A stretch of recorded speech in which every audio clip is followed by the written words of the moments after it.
Mabuhay ang bakla ng Pilipinas! Doresa was valedictorian, pag-graduate. Puro yan sila, valedictorian. Tingnan mo ang buhay. Trabahante ko lahat. Lente nga taga Bacolod neng guladala ka ng toko dito. I don't mind. Tang mo galit siya, nainit ng ulo.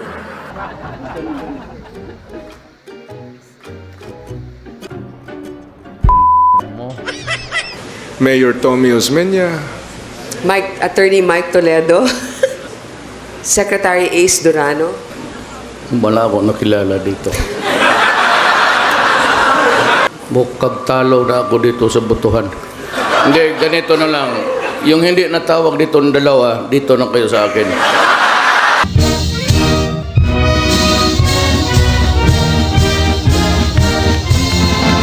Sir, Senator De Limas was asking if may gusto daw po ba kayo sa kanya? Ano? Ulit mo? She was asking, sir, kung may gusto daw po ba kayo sa kanya?